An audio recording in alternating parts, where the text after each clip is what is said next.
And welcome to the biggest, strongest, muscliest podcast that does Warhammer and Lawn Talk in the world. Where if you are a YouTube subscriber and watcher, you can see Alex with one less button on his shirt and the pecs be a poppin' today. Someone hit chest Yes. day, probably yesterday. I don't know.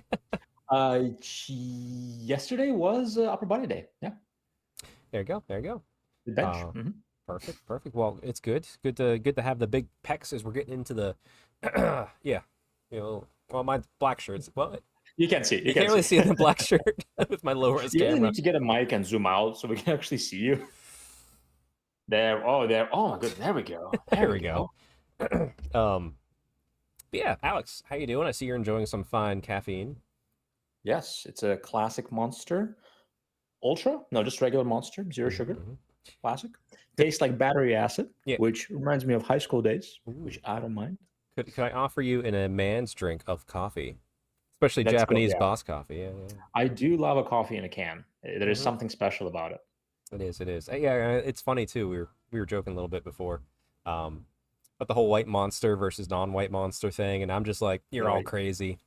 Just drink coffee. Like, what's wrong with you, What's wrong with you It kids is today? so funny how much debate there is within the energy drink community, which one is better. And all it is just different flavor and different amounts of caffeine. That's Yeah, the only difference. Everything else is just marginal. Who cares? yeah. Besides, the only energy drink I think I've ever really liked is Rain. Rain is good. Yeah, I mean they're all just sodas with caffeine. Yes. Hmm. That's all they are. Like there's some other effective ingredients, but usually they are either very low dosed or just completely underdosed. So just like the way I look at energy drinks is just sodas with caffeine. That's all it Now, is. if they could make canned coffee with pre-mixed creatine in it, Yeah, oh, I that mean, would be I'd buy. uh, I'd buy. that's an untapped market if they can make affordable creatine beverages like pre-made. Yeah. Because creatine is everywhere now. It's exploding. Gummies, candy, powders, capsules, obviously. So Yeah, yeah, actually, I it's a thought really good idea. I thought about switching to gummies because I do a It's multivitamin gummy, and I'm like, just yeah. I would get like 4 gummies every morning. That's pretty great. Great way to start Mhm. your day. It's all It's like a little treat. They yes. usually taste good, and it's easier than doing powder or definitely capsules or tablets. That's a nightmare. Yeah, I just do the powder and mix it into my drinks. But usually it's just like When a I cup of water in a day. when I tell how many capsules you have to take of creatine to get you 5 grams for the day, I think it's usually like 4 or 5. People are like, Oh I'm not taking 5 pills a day. That's stupid. no, no, just mix a big heap and scoop in some water and move on. Simple as that. Yep. Yep, perfect. Well, besides all that, I gotta ask the important question: how is your lawn? My lawn is a little bit overgrown right now. Not crazily, not Okay, crazily. I'm planning to cut it either today, depending on how the rest of the day goes, or tomorrow. So nice. it's gotten to that length where it's not bothering anybody, but if I let it go for a little bit too long, it would bother me and maybe the neighbors. Right, right. For me, lawn is fresh cut as of Mm. Monday because I was Oh, good. dodging the weather. Managed to Hmm. get it in. Also got in the garden, but I'm gonna save those pictures Awesome. for Neil. That's gonna be the major. Good. That's gonna be a big segment. There's lots of lawn Awesome. talk going on. Does Neil do a garden as well? No, he does not. Okay. But I have a feeling his lawn last time it was half cut, so I bet he cut the other half. So I'm Hmm. gonna fill that void with some garden talk. You know what I do need to eventually take care of is I don't know if they're groundhogs or like those little moles, I'm not sure, Yeah, but yeah, some kind of yeah. critters. And yeah, I need to take care of that. So I gotta figure because they're all under my shed, Oh and the yeah. ground is starting to get not horribly uneven, but right around that spot it's a little bit bumpy. So I gotta find a way to take care of that problem. Yeah, no, that's understandable. We have enough stray cats in the town we live in, and Nice. I do set out some of the old cat food that my cats are too picky to eat, so it keeps them around enough to keep those rodents down. Sure. Um, Outside of that random mouse that got into my house last week, but That's right. That's right. I yeah. remember that. Besides that, though, but I should say I did mulch all the flower Ooh, beds. very good. Yeah, yeah, and that's looking good. And man, I got this one like lavender shrub, and it's kind of like the middle of it died because I think I pruned it a little Mhm. bit too much. So it's all Mm, like overhanging. So I need to get a sure. stake and tie it up. Yeah, That's the next sounds big fun. lawn project, I think. Nice, nice. Yeah, that's another reason why. besides just not really wanting to doing. But another obstacle of starting a garden is I know it will be eaten because I feel like there's rabbits and all kind of rodents It's where I live. Yeah, like I said, I still have rabbits around me. Okay. There's no issues with that. We've made a pact. I Are you grow okay? I grow 2 rows of beans. They eat most of them, and I don't really care. It's Okay. just bush Good. beans. Like they grow super easy. They'll eat most of them, and they'll just chill in the garden and like All right. hide from predators. They won't touch That's anything nice. else. I'm like, okay, Wow. There's an unspoken agreement. there is. We've worked it I like out. that. Good. Good. Those are some good rabbits. They're some solid rabbits. I'm a fan, and they're cute as can be. Like you see a bunny just lounging in your garden, you're like, I got a good garden. Do we have any rabbit themed things in Warhammer? That's a very good question. I don't think so. Yeah, it would be obviously Wood Elf or Sylvaneth if it existed, and I can't think of anything. Yeah, I'm just thinking if there any because like we have a squirrel model Blood for Bowl. the halfling football Blood Bowl team. Yeah, uh, yeah. I can't think of any rabbits with anything. Maybe familiar somewhere from an old model. If you know, let us know in the comments below. I'd be curious, actually. That'd be kind of cool. Yeah, yeah. Just random thought. Yep, random thought. I like it. Um, well, with that, let's talk about the fitness topic of the day. Sure, sure. Very loose, It's very loose term loose. today. It's very loose. Well, it's gonna be a loosey goosey podcast, I feel. But Good. I so like it. Alex, you recently did a nice little Instagram post that I'm stealing entirely from. So we're gonna talk about. We're each gonna give you 4 of our podcasts that we listen to on a regular basis. Now we have one caveat, one rule here. Only one has to be fitness, and only one has to be Warhammer. Hmm. So it could be wild card, whatever we want. I figured it's fun because we consume content as well as creating content. I have noticed my content has shifted the more I've done Okay. this podcast. How The so?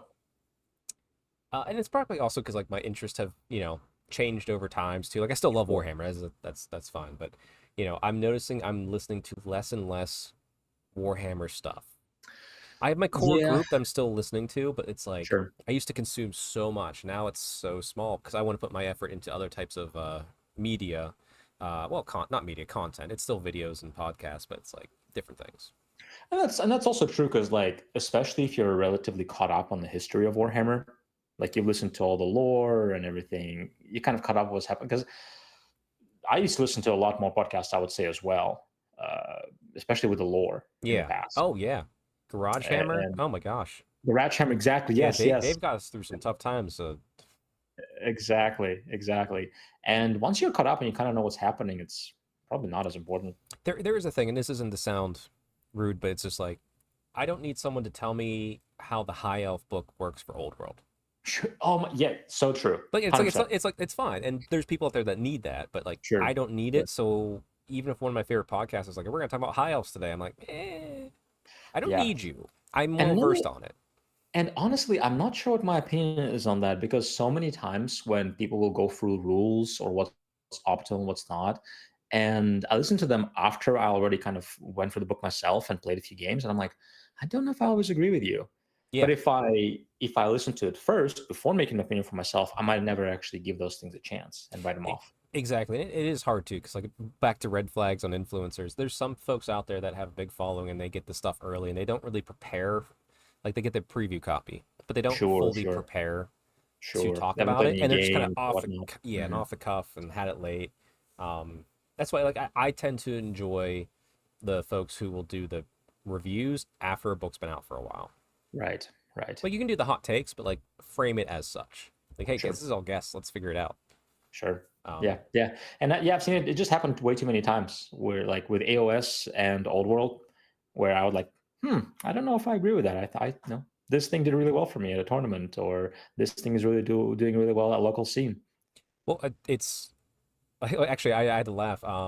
This is not one of my regulars, and they're not really. They have a podcast, but I listen to the videos more.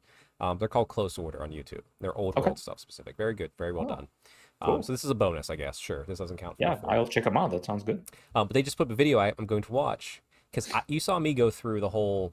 This dragon feels like these dragons feel like a trap more. Like I still Yeah. have one in, but like I was been waffling and changing. He has a video up.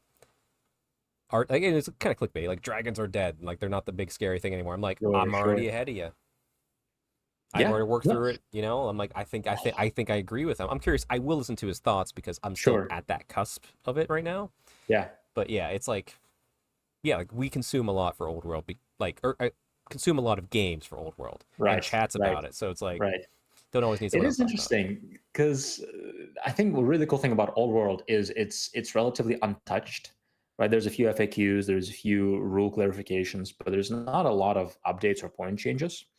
So like we have a community of people playing Old World to kind of just figure out how to counter the big scary things Right. without people having to adjust or comp for it. And I think what's happening, which is I think a very healthy thing. We used to see this locally with our eighth edition because we never did the Swedish comp or anything like that. We were just a very Sure. local scene. But um, as one group of player, maybe the High Elves, we started adding dragons to our list and our local meta, and people learned how to counter it.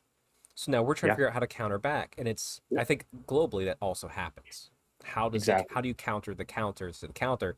And eventually it's going to be a circle, and we're going to be Death Star spearmen again. It's just like, Sure, sure, okay, sure. sure. Without having to comp or make them 100 points more expensive or cut them out entirely. Yeah, I think you could definitely find ways. It takes time and discussion and trial and error, but it's more fun that way, honestly, in my opinion. It is, yeah. It's there's easier chance if you let it breathe. Mhm. And if and some people don't, and that's their choice too. But like, yeah, I'm liking watching it breathe and going like, yeah, Yeah, me just too. let the game happen. Let it play. Like I'll eventually bring a Griffin in. I got a Griffin right here now. A little Yeah, hobby yeah. preview time. But And maybe there's ways to make that work, right? well, I have Like, 5 Griffins. Can I bring 5 Griffins? That's what I want to know. Can I just be like I, boom, boom, boom, boom, boom, boom? maybe, because I think you only need a noble, not a prince, Yeah, right? For a Britain. I could throw a Ooh, mage on that it could be even. fun. That could be a fun army. Yeah, Yeah, five maybe. nobles with lances on Griffins. I don't know. I don't know if it's not allowed in the rules, but we'll see. Go for it. Why After the not? That'd be tournament, fun. we're gonna meme it. It's Yeah, do it, do it. I'll good. bring 5 squig riders, 5 goblins on squigs Oh, there you against go. 5 griffins. We should do that. We should That'd actually be do that. It sounds hilarious. awesome. Okay, all right. All right. Well, anyway, we should start getting into our picks. So Alex, Yes. after you, what are you hitting us with first? A fitness, a Warhammer, something wild? Let's do Warhammer since we're already talking about Old World. My biggest podcast for hobby lately has been laying down the lore. Okay. And I believe I mentioned them on the podcast Mm-hmm. earlier. Yep. Even though they are purely a lore podcast, and I'm familiar with most lore, Right. the way that podcast is structured is hilarious. So basically, it's one guy who just is an old school Warhammer player, has been playing it, I don't know, since fourth edition, fifth edition, very, very long time, right? Yeah. Mm-hmm. And he's very much a lore fanatic. So they pick a topic, pick an army, pick a story, and he tells or teaches the lore to 2 complete noobs. Yeah. I listened to a little bit of one of the Elf episode, and Mhm. like, yeah, the concept's nice because like Yeah, they it's start funny. asking It's like, silly oh, questions. Yeah. they're asking questions I would never consider asking because I've been in the setting for so Yeah. long, but it creates for some very entertaining, but also fun content. Like I really enjoy reviewing on the lore, maybe picking things that I didn't know. So I mean, I've consumed all of it. I think it's very entertaining, very fun to listen to while you're hobbying in the background. I enjoy though the quiz that he does, where he quizzes them on last episode, Mhm. and they Yeah, he always does the never. quiz on the last episode, and they're like, sometimes they get it completely wrong, and they make it very thematic, right? So, like for the dwarf episodes, they had the Right. Book of Grudges, right? And they were grudging each other, and they'll do like is ad segments, but there's not actual ads. They're like in the lore ads. Okay. They'll be like Bugman's Brewery or Oh something, yeah, yeah, yeah, yeah. That's right. So it's just a fun podcast. The guys obviously care about it, putting a lot of effort and heart into it. So I really enjoy it for that reason. Nice. I think for me, my first one, I'm gonna go straight for the fitness, just to offset a Okay, little bit. I know I've mentioned it here before, but it's probably the only fitness podcast I still regularly listen to. I don't listen to every episode. It's a little bit more focused on who's on at this point for me. sure. But it's Dave Tate's Table Talk from Elite Okay, FPS. yeah, yeah, yeah. He gets on some like amazing guests of all different types.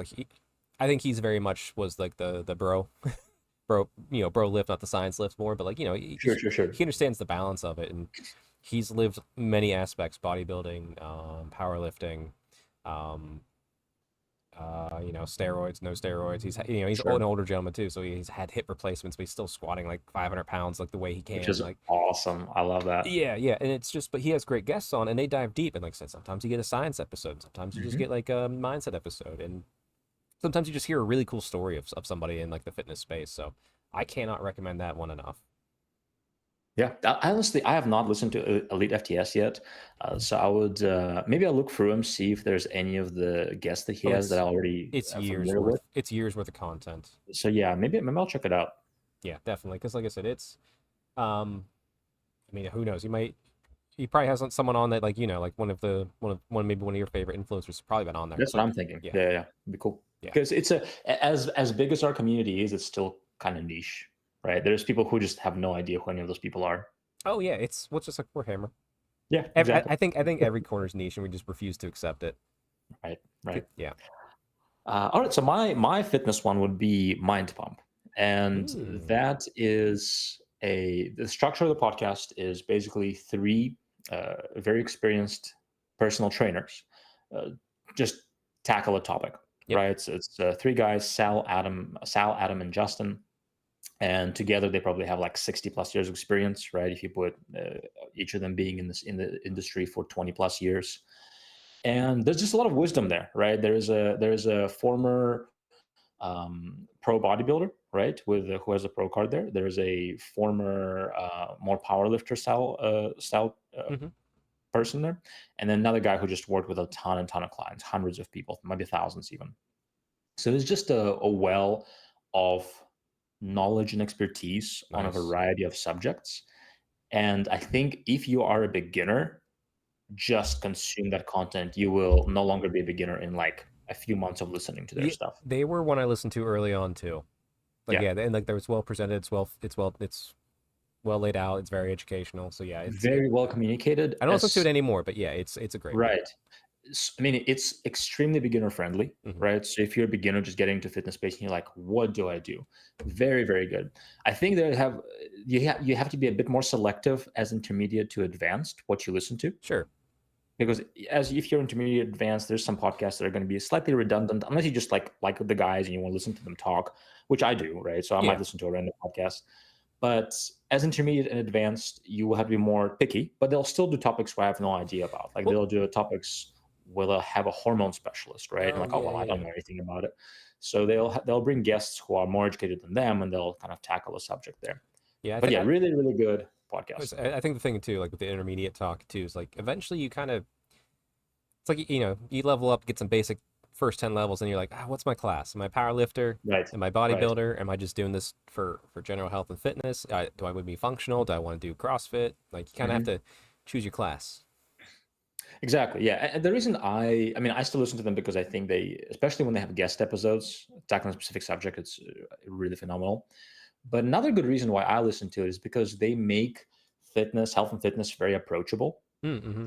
And me being a personal trainer working primarily with just regular day to day people, it's helpful for me to consume it to be able to translate that info to day to day people. Yeah, yeah. It's a good skill to have to be able to Mhm. talk between different worlds. Yep. Yep. So that's my pick for fitness. Well, I'm gonna go with a Warhammer themed one now. Okay. Uh, but well, it's not gonna surprise you, but like it might be not what you're expecting. But I'm gonna go with Warhammer Weekly. Okay. Yeah. That's fair. So Vince over there, and the reason why is, Vince over there. One, it's a great show. It's so ongoing. I've been thankful to be a guest on there multiple times and to have Vince's Mhm. friendship. But no matter who his guest is on, although I won't say, there's one guest that's on there. There's only one guest that ever shows up. He shows up on occasion, and I'm like, I'm out. There's only one guest. It's not a regular guest, and I'm not gonna say who it is. I'm just gonna leave it out there in the ether. Wait, so there's a guest that shows up. Every once in a while he'll bring on a guest for a Okay. certain style of topic, and I'm like, I don't want to listen to that episode. Oh, you don't listen to that episode. I see, I see, I see. It's Yeah, why and to be not? fair, the voice grates on me. Okay, okay. That's hey. The thing is, It's like, yeah, I'm like, "Ooh, you okay, consume that stuff to be entertained. entertained, right? This is not studies. This is not work. This is enjoyment. So if anything bothers you about it, like I've definitely listened to podcasts before. I'm like, Right? yeah, skip that one. Exactly. It's like the guy's nice. It's like there's no Sure. qualm about who the person is. I'm just like, okay. I just You should call them out and start beef right now. I don't want to. Okay, you should not. That was a test. You Okay, passed. perfect, great. But that said, Warhammer Weekly is great, and to be fair, it's the only constant connection I have to Sigmar. Okay, Whenever cool. like I'm not in the Sigmar mode, which like right now it's like, still not my favorite edition. I'm enjoying it more. I have lots of hope for the General's Handbook. I'm liking what I'm seeing on the Scourge of Iran stuff. Good. But like Vince's show is what helps me stay attached to Sigmar, at least to a base level. Otherwise, it's just like it'd be Good. like poof, like 40K right now. Like I used to have a podcast for that, but I really don't because like old, yeah. But like 40K, I had a podcast to keep me connected to that, but now it's just gone. I still have Yeah, it, but I'll yeah, play it. But like I don't feel yeah. invested in 40K at all.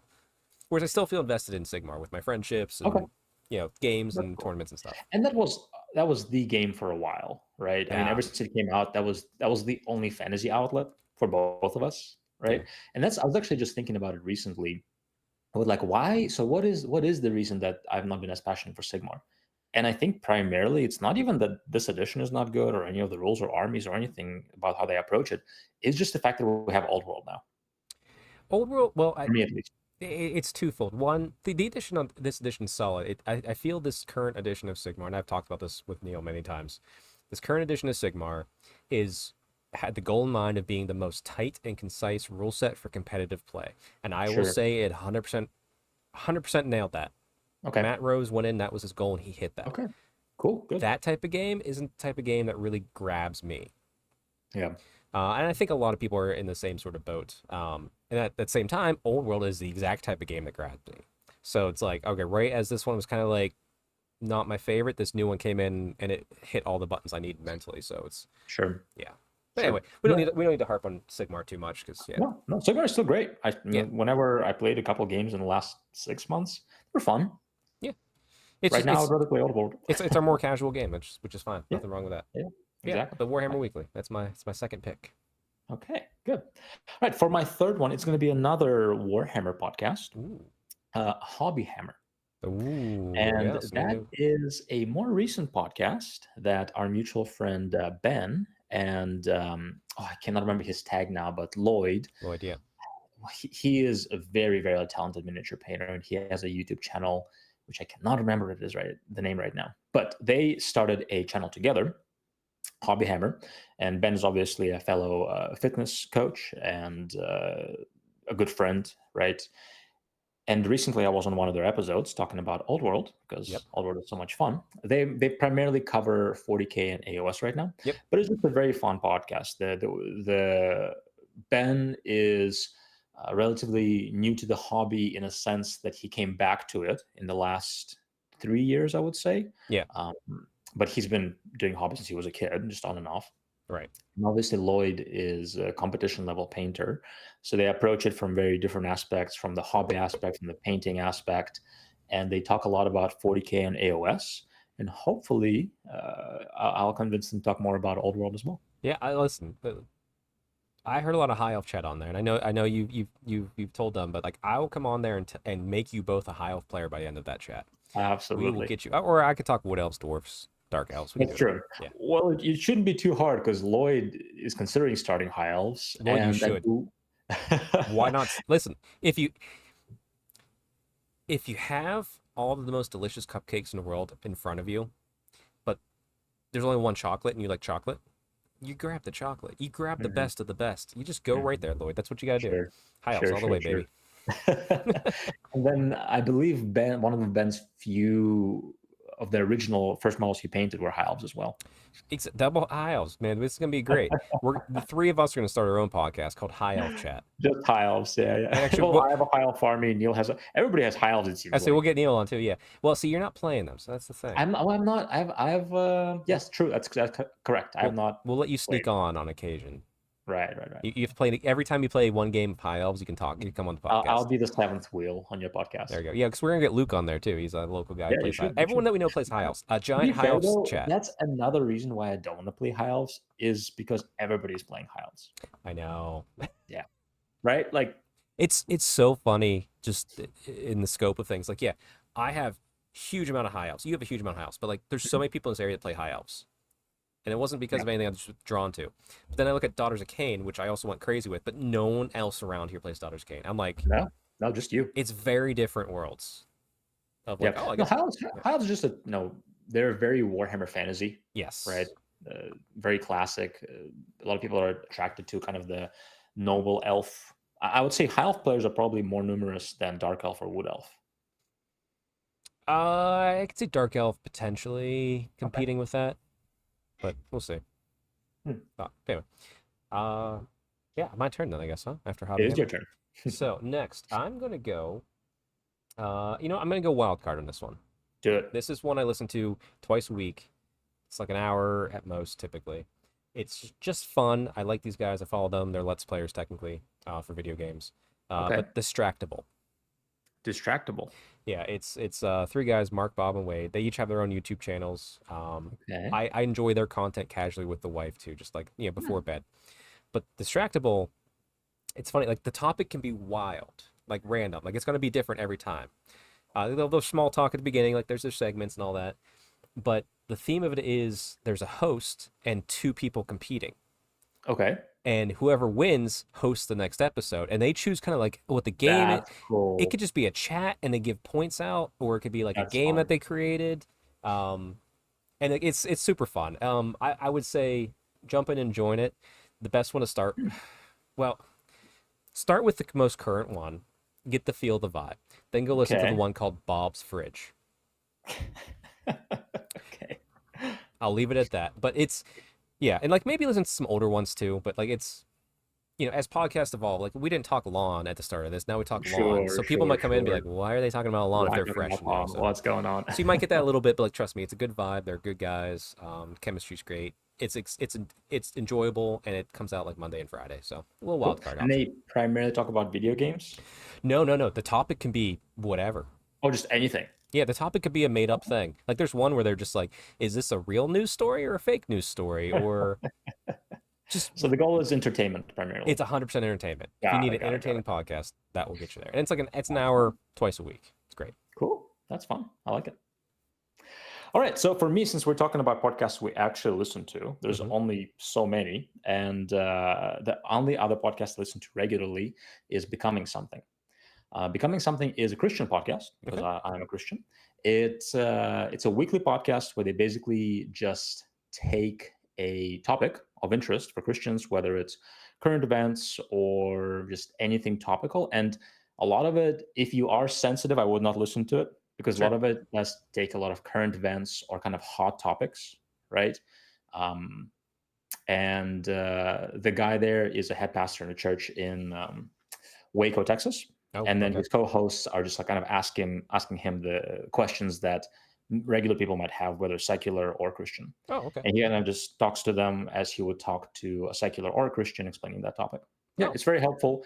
It helps me personally kind of understand some of the topics from a Christian perspective. I would say if you are a Christian, it's very helpful, or if you are interested about the Christian faith or like the way Christians may think, it is helpful. So yeah, it's something I personally enjoy about once a week. nice. That's a nice one there. For that was your fourth and final one, right? That was my last one. Yep, Okay. yep. Actually, I actually was thinking because I thought maybe you'd had more you listen to. I have three more I listen to regularly. Okay, okay. So tell you what, I I'll mean, just I have more I can mention, but it's not as regular. I'll say out of those other two, these other ones are the only other ones I tune into every single week. Okay, I'll go for it. So the first one's gonna be Square based. Yes, I've listened to them a couple Yeah, times. Yeah, they're really good. Robin Val, it's great. I love Mhm. it. I love what they do for the community. Very much enjoy it. The second one is also another Old World one, and that's an Old World podcast, by the way, Square based. The other one is Old World Charm. Ooh, okay. They are on YouTube. They don't do video, so like it's mostly just like a Spotify like classic podcast. But the crew of there is great. Adam, the Falcon, and I always draw a blank on the third gentleman's name. But anyway, um, I've met Falcon and Adam in person, so they stick a little bit Okay. better. Sure, sure. But What do they the, talk about? they're Old World as well, but Okay, they are lore, more like gameplay. high level gameplay style. Like they're gonna Okay, they're gonna competitive they're gonna gameplay. give us the breakdown of an army, like well thought out. They've played games Gotcha, with it before they give this to review. Like amazing gotcha, gotcha, stuff. gotcha. Yeah, and if you want to get a better at the game, they're the ones to Sure. listen to for sure. Cool. And then the last one, we're gonna go off topic a little bit. It's not Warhammer. It's back to more video game entertainment, Sure. but it is news related. It's called the Wolf Den podcast. Ooh, okay. WULFF Den podcast. Wolf Den podcast. Okay. Yes. Hmm. It's two brothers. They live in Long Island. I got to meet them. I went to like their little mini podcast at the retro game store. They're more retro type stuff, but like they're Okay. very entertaining. But it's also like the most recent like news for video games, and that's a hobby I share with the wife. Okay. So like Okay. yeah, it's news oriented, so you can kind of keep For up video games, though. for News for video video. games I thought you specifically. meant like current events news. I'm like, oh, No, okay. what I mean, some of it ties together. Like they're gonna have to talk about tariffs because it's affecting the price of PCBs and like all Sure, this sort of stuff. sure, But sure, um, sure. but they're to be fair, like a lot of like I used to consume a little bit more video game like news stuff, but man, most of the people just annoy me. These two don't annoy me. They Good. they present it in a well fashion. It's funny. Um, yeah, it's great. So there you go. So Okay. bonus four Awesome. plus a few extras. Well, let me throw one more fitness one. Sure, Since absolutely, we're yes. talking about podcasts, and I would say it's a podcast because that's how the episodes that are released sound like, but it's more like a channel. It would be Dr. Mike. Oh yes, yeah, Yeah, and he has his actual podcast, but if you look at his videos, they can be listened to as a podcast very easily. yes. And the reason I mention is because I think he gets a lot of hate, especially if you're in the fitness community, and I truly think it's undeserved. Mm-hmm. I will give him a shout out when I can. He is very intelligent. He has experience coaching people. He understands science when it comes to health and fitness, Yep. but also he the way he communicates is very much like a bro. Oh yeah, So yeah, I think and he's very funny yeah. as long as you're not sensitive.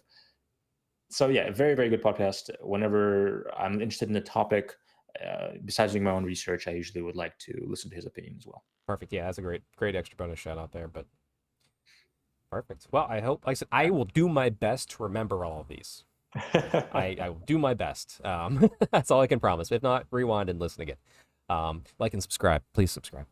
Please, Yeah, please yeah. remember Listen, a couple weeks ago, I mentioned Age of Sigmar for an entire podcast, and like, looks like a bunch of you dropped. Like, get back in here. Oh wow, yeah, we're an old world podcast at this point. Mostly, yeah. Yeah, It's yeah. what like we're pretty neutral, like, but yeah, we're I mean, mostly all games are good. We just that's what we play yeah. mostly. That's what you're gonna hear about most. Well, with that, then, Alex, Hmm. we've had some fitness. It's a fitness light episode, but how's your hobby been lately? So since last week we talked not a whole lot. So right now I just finished final season for my students for the two Yes. courses. So we're wrapping up, and there's just a bit more work to do with all the grading, all the final paperwork, and communicating with students with the final assignments and whatnot. So I took a bit of extra time, and because of that, partially the hobby hasn't been as fruitful. However, the good news is there is two tournaments coming up this month, and even though painting is not required for either of them, I would like to get things painted. Yeah. So hopefully, in the next few weeks, we'll have lots of hobby to talk about. Besides that, there is nothing specific. I built some goblins. I got some of the bases organized. I took some paints, paint off with the alcohol, right? Oh I yeah, had yeah, some yeah. alcohol and brush, and that took like a few hours of some of the old models. Nothing particularly exciting.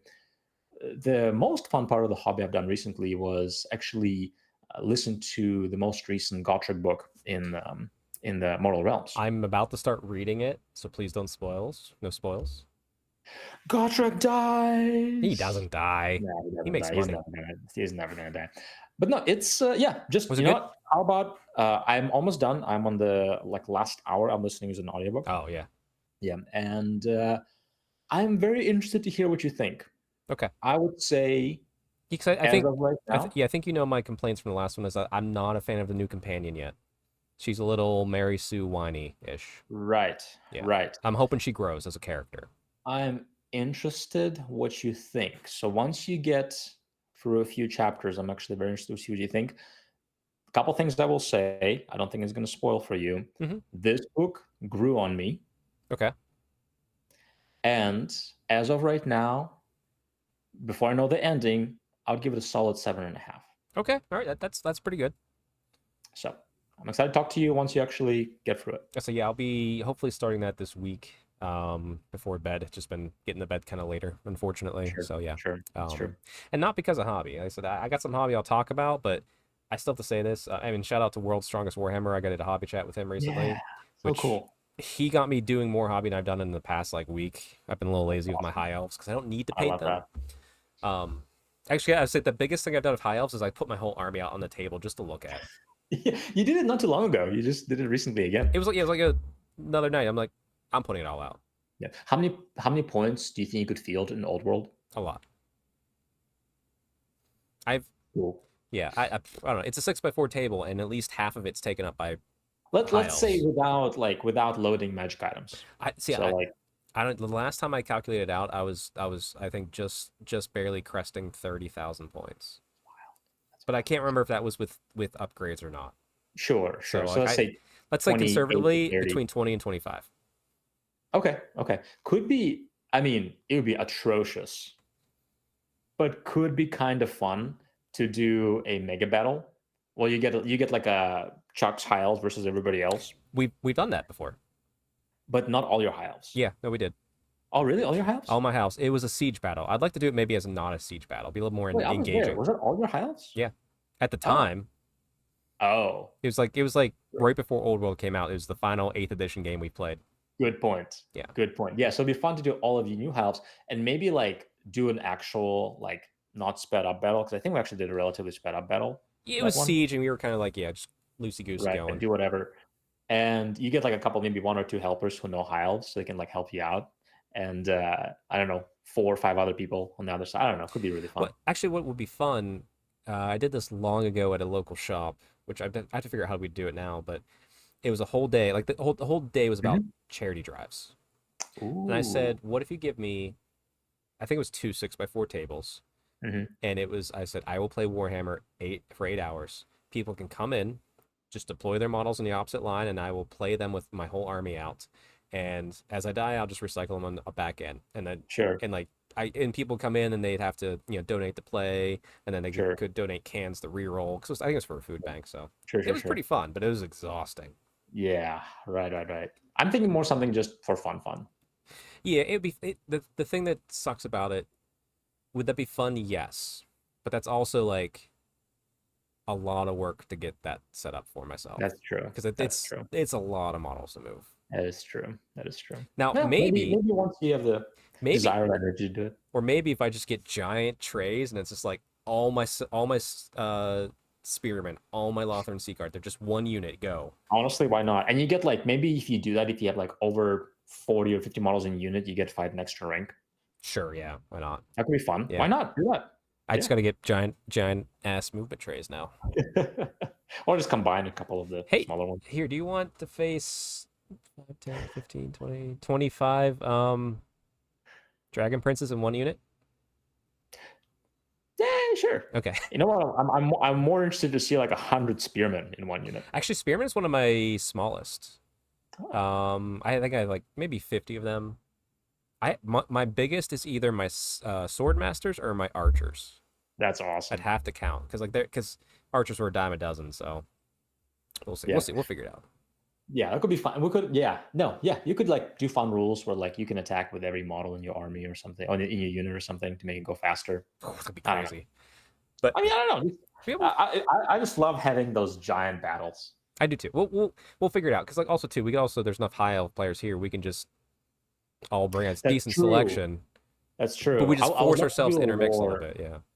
Yeah, I'll have to do a lore battle, like thematic, like Invasion of Ulthuan or something, or Right. Well, here's that could what be cool. for the high elves. I think you and Luke specifically need to choose which of the 10 kingdoms your army's from, Okay. and kind of theme the army towards that. Like if you're Trace, you go more white lines. I would need to get caught up because I just remember the big like the big three, like Calidor, Trace, and um what's Lothern. the Lothern? Yeah, yeah. Yeah. Yeah. So I'll need to get caught up on the lore of some of them. Gotcha. Okay. Well, we'll figure it out. That's for Yeah. down the road. Look forward to that sometime in the future. Just like the Grand Cathay episode, I'm working on slowly, but I want to make sure I get that one justice. That's just the history. That's just the lore. That'll be fun. There's not a lot of it, right? There's not a. Oh, I guess now that they released the lore, that's what you're talking about. Yeah, and I'm going to go and play a lot of Total War 3 to prep for it. So Oh, yeah, nice. get Nice. every. I'm gonna milk everything I can, but I am so excited to play against Grand Cathay because it's so different than what we have right now. So I'm yes, interested to see what they do. Yeah. I'm excited for it. But now I have to wait because Alex, we're going to release you back into the wild of the Fitness Warhammer universe. Until next week, Bye. bye. But stick around for Neil. And we are back. It's been a little longer than expected for recording between myself and Neil. Not that you guys out there realize it, but it's now suddenly not very early, a little early in the morning on a Saturday. But the good news is we had some old world almanacs drop. But more importantly, how's your lawn? Well, as you well know, this podcast, this session that you all are not aware of was delayed because I had to mow my lawn because we had people coming over the next day, and I thought I could get it all in, and one night I was sadly mistaken. So my lawn, I could fill up the entire tank of gas into my lawnmower, and it takes about exactly that to get the entire lawn done. Yep. And so yeah, it takes about an hour and 15 minutes, and it looks awesome. It's gorgeous, and I hate every minute of having to do it. Well, on screen right now, everybody can enjoy the lovely picture of Neil sent me when he's just like, "Hey, I need to cancel as the sun is setting and there's still grass to be mowed." I figured you put that. I put that one up, yeah. It's a good Yeah. picture. What can I say? I like it. Oh, ooh, you okay there? OBS? Yeah, OBS. Good. All right. Good. Well, hey, no, I'm glad the lawn is doing well. I'm glad you're out there farming content for us. I mean, that's the real reason why we do the lawn it's for the clicks. Uh-huh. Mm-hmm. It's what everybody comes here for. Exactly. My lawn, I have a little more details for my lawn. I probably did just as much work as you because I have a smaller yard. Let me bring that up here. Boom. First and foremost, I mulched. Oh. Got the mulching in. Don't look at the fact that my flower bed posts desperately need to be replaced. That is happening this year. They are rotting out from the inside, but they're still holding strong. Other than that, yeah, decide to, do a little real life Harvest Moon / Stardew Valley, whatever your preference is on your farming simulator there. And the garden's in. Nice. I did it between all like the rain and everything. I tell you what, Neil, there's nothing. I know you know this. There's nothing better than just having just played in the dirt, finished. It all smells good. It's all pretty, and then off in distance you see the rain coming. Like I did it. I got everything done in time, and now I don't have to water the garden. We just put in a bunch of flowers as well. My son did that, which is incredible. Ooh. Anytime I can get my son to do some work around here, I'm a happy man. So he all of his Mother's Day flowers are now planted in as well, and the rain came right after that. So that is, man. Listen, that's a core memory for him. He's gonna remember that forever. Just because, not because of the flowers or doing it for his mother, but because he did some yard work and got done before the rain came.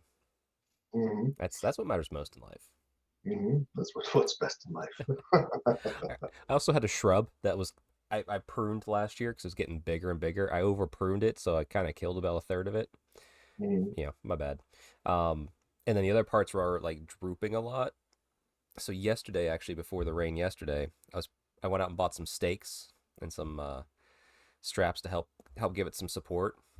Mm-hmm. And probably can't. Yeah, it's very barely now. Stake, hammer, boom, boom, boom, missed right on top of my hand. Yeah, it's one of those ones you just ignore it and keep going, but like there's a part of you that's like that hurts so much I want to just vomit. Like I know nothing's broke, it just hurt. And you feel full. Yeah. It reminds me of the time I was hobbying and I had my drill out and I was drilling. I might have been a metal model anyway, and then it slipped and I just drilled into my hand.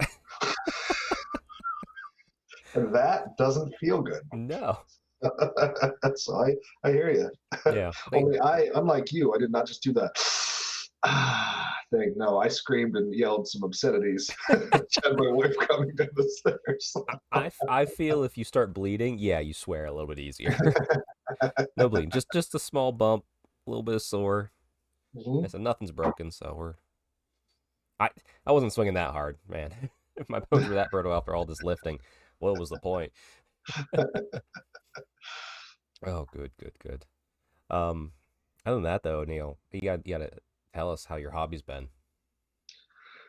Printing, still printing. Okay. So that's a common theme. That'll probably be like the answer always. But I'm chucking away on these. Oh, you know what? I did paint a Ooh, battle standard bear. I forgot that was since the last time. That gotcha. Okay. so yeah. So maybe next week we'll get the pictures of that up. That sounds good. 'Cause I did Awesome. not send it to you. So, but I did paint my BSB for the event coming up, and it's actually like it's called the Queen's Guard. It's a Last Sword Miniatures. It's actually a standard bearer for a unit, but I just liked the way it looked, and I had a nice flat flag for me to put one of the Avalorn uh, transitions on there, Nice. and so yeah, so it's looking pretty good. I'm pretty happy with it.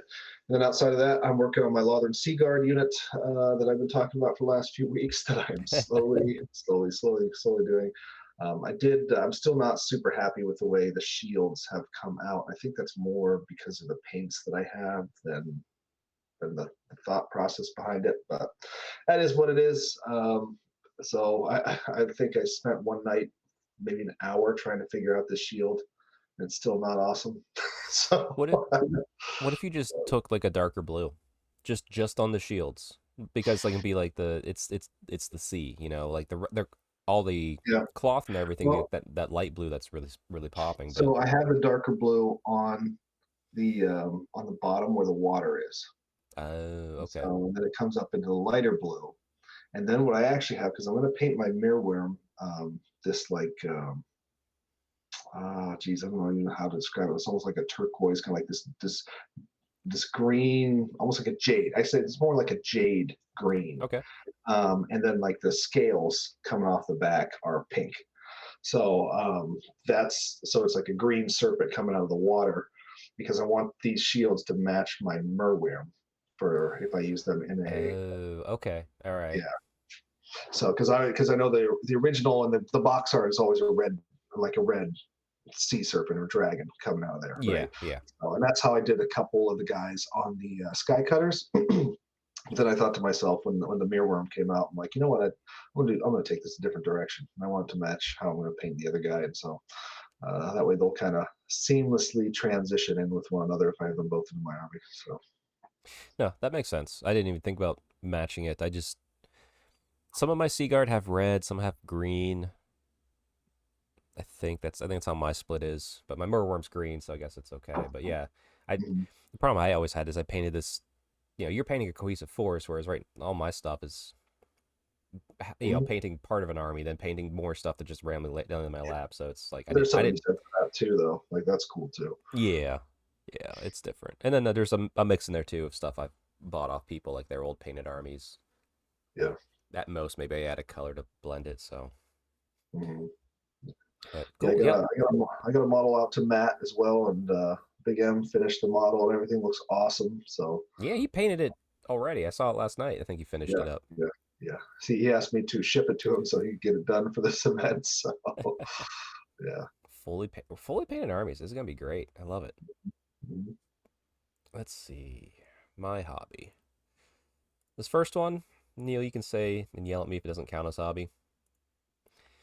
So, as you're aware, everyone out there, my FLGS had some rare old GW stuff, Warhammer Fantasy stuff come in, um, from a lot he bought and everything like that with someone who's needed to sell it because getting older and all that.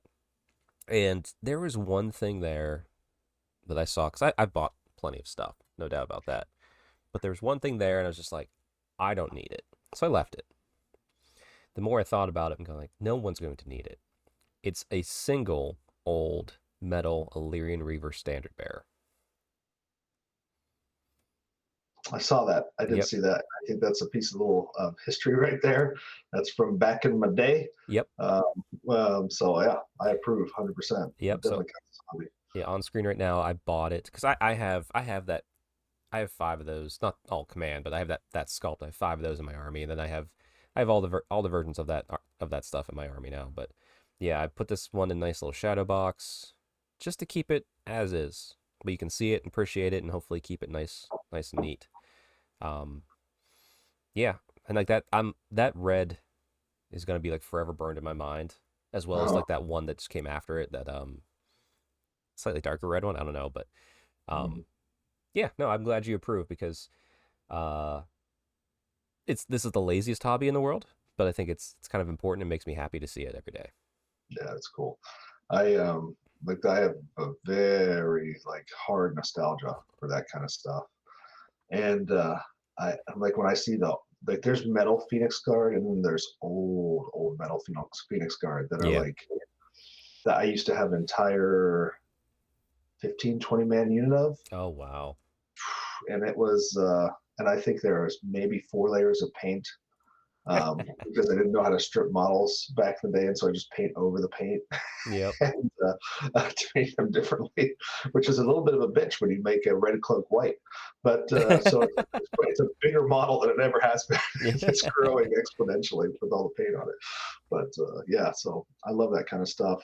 Just brings me back to being a youth and pining for this stuff and having no way of actually getting it. And when you get like you buy a blister pack of two that you can do nothing with technically, but you're so happy to have them. So Yep. that's what it brings me back to. So I love seeing stuff like It's like, that. yeah, I could use two more. I can make a list with it. Mhm. I hear you. I hear you. Yeah, and I said, if I see anything else cool like that, I'll grab it up. But as of right now, he actually has a holy.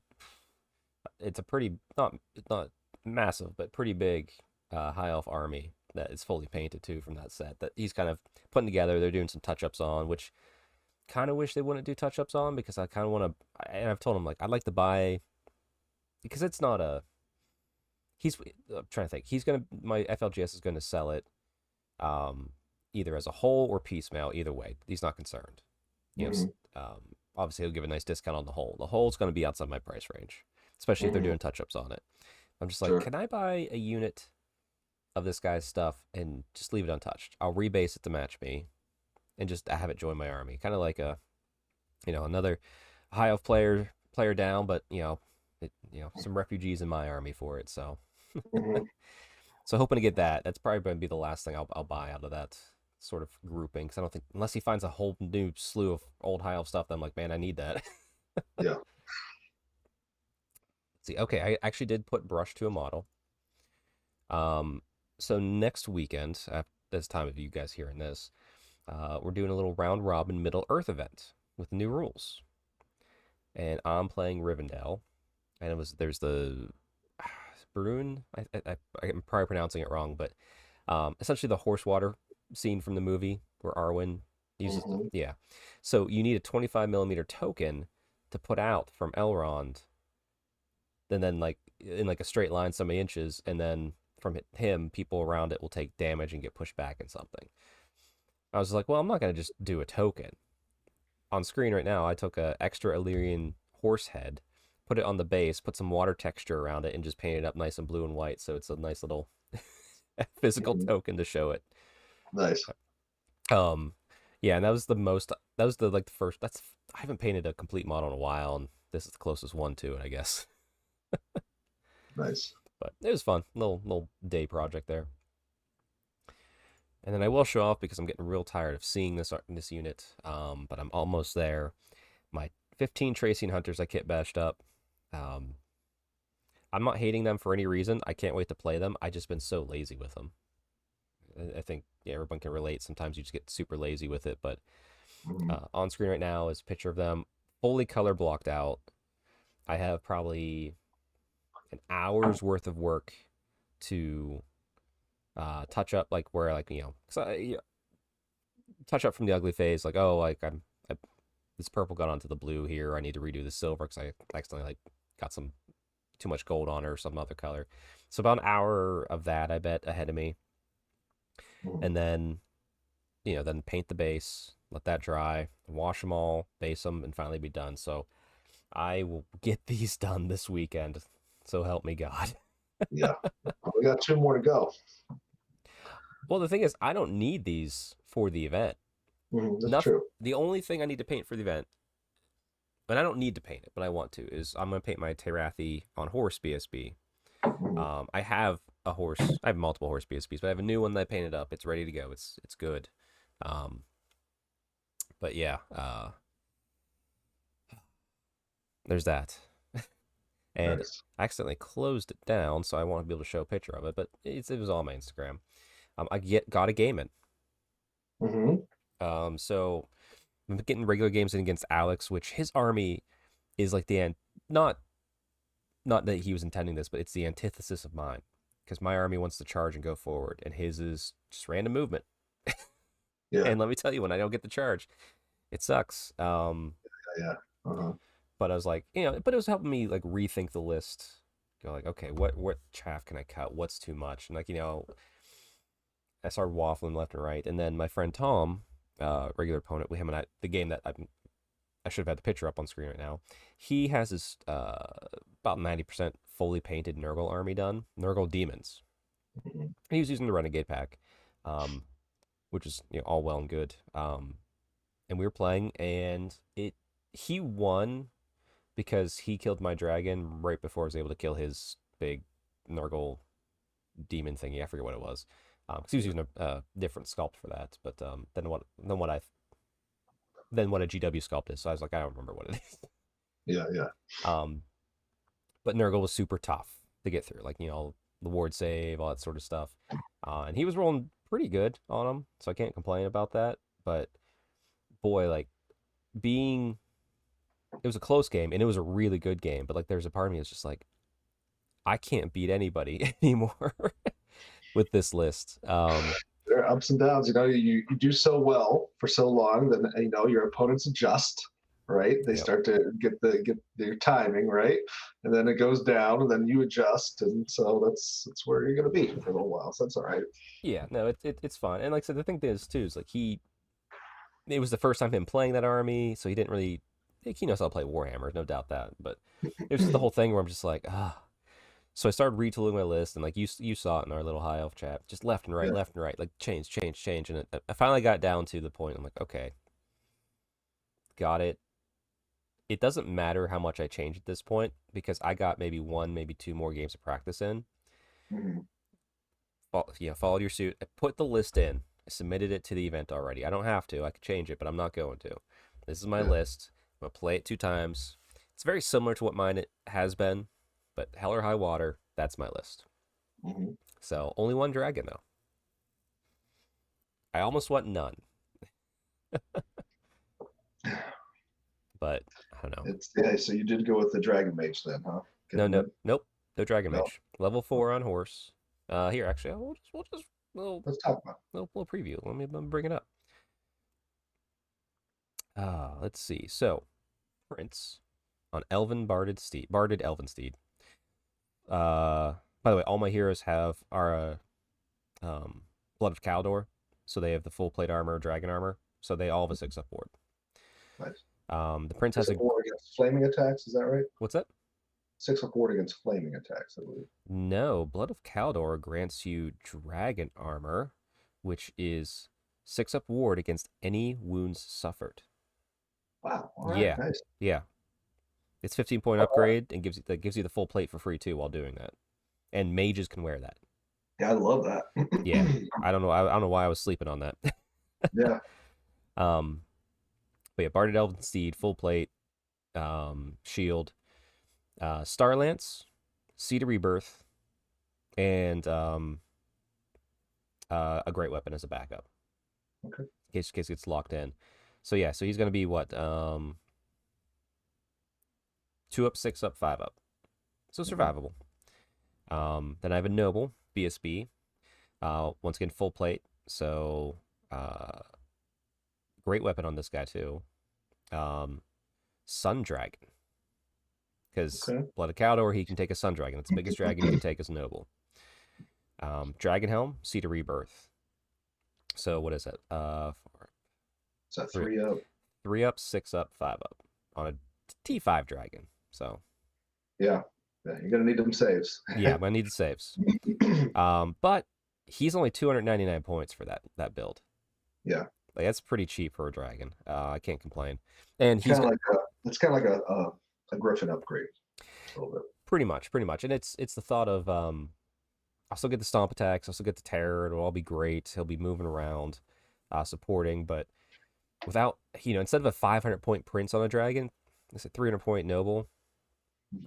Might be willing to be a little bit more risky with it. Like just like, hey, for a turn or two, he's just flying right to your back line. See what happens. See if you turn. Then I have another noble. This one on a Barded Elven Steed. The full plate, dragon armor, and shield, and battle standard bearer, banner of resilience. So, 3 up, 6 up, but T4, and with whatever unit he joins.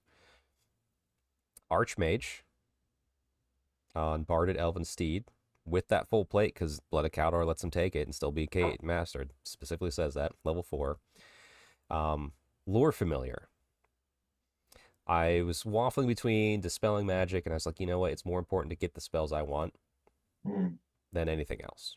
Like, Yeah, especially like if you're going against like Alex's list that has like 4 level 4s or some shit, right? It's like, well, it's that timely dispel is great right until you realize that he can just cast Itchy Nuisance again. Yeah. And you know what? I'd rather just make sure I have the ability to cast my Shield of Saffrey whenever he's Itchy Nuisancing me, Right. So yeah, 4 characters, all of them between 230 and 300 points. 5 points left, so I definitely maximized it. Feel good. 12 silver helms. Charm shield on the champion just because I needed 5 points, and that felt more important than the burning blade to me.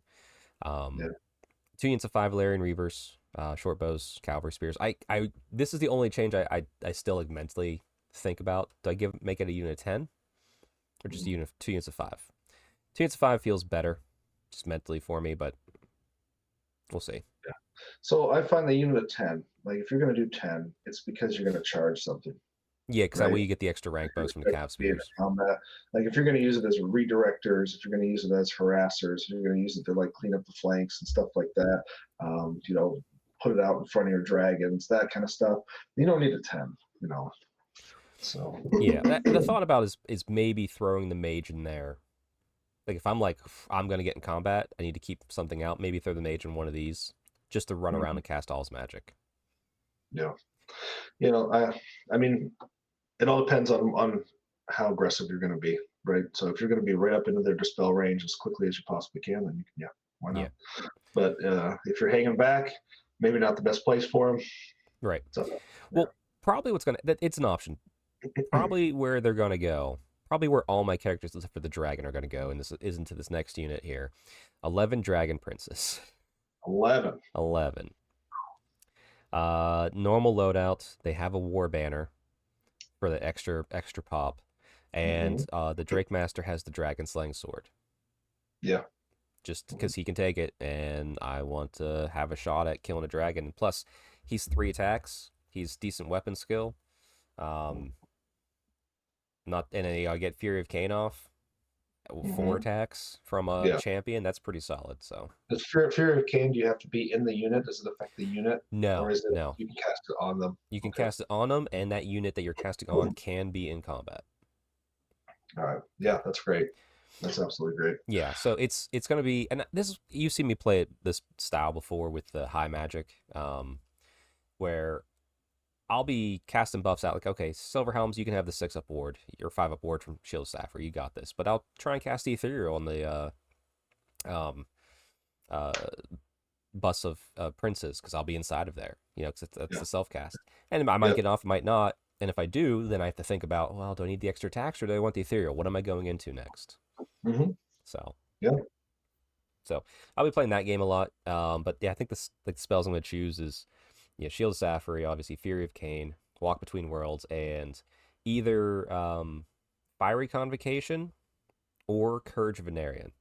And I say Courage of Venarian is because I could just randomly throw it on one of those 5 Illyrian Reavers, and you just got a pain in the butt for 2 turns. I'll throw them away. They'll, like it depends what I'm fighting. Like if I'm fighting goblins, I can throw 5 in. Illyrian Reavers died to a stiff breeze, so 5 of those things are going to disappear in a hurry. There won't be anything left to stand. Yeah, more than likely. but it's like Courage of Venarian, I think, is a better spell spent on infantry. Personally, oh that yes, you can shoot through a little bit more. When you have a bunch of cavalry, I don't know, because you don't want them to be hanging around in combat to use Courage of Venarian. They better be charging and running over whatever they're touching. Right? No, yeah. My only thought for it so far has been like, okay, I'm fighting something like goblins or Skaven that has poor weapon skill.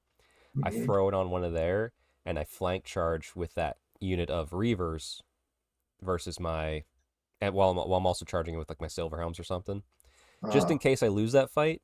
Boom. Okay, you're not catching the Silver Helm bus. It's going to get away because these guys are staying right here. Yeah. That's the only thought because dual charging. Yeah, but we'll see. It's a thought, but it'll be a high skill level move if you can pull it off. Yeah, but like also too, Fiery Convocation is going to be great inside Skaven, and we'll see. But I got to choose my spells, so that's the fun part. But that's my list. It's in. I don't want to change it. Perfect. It'll surprise some people, that's for sure. Well, yeah. The thing is with it too is much like when I first brought this list, because like this is what style I used to kind of run back in 8th, but I didn't have a dragon in 8th because they weren't as important. But yeah, just like the hyper aggressive high elf, just like boom in your face. Like if you're not ready for it and expect it or have played it, I have a higher probability of winning the game just because I'm surprising you and throwing you off tilt, which is nice. But then I got to be better against the more experienced players. Like I played Alex with this list 3 or 4 times. If I play Alex at this event, I'm gonna this can be the most anguishing game, not because of not having fun, but because I'm trying to figure out how to beat him now.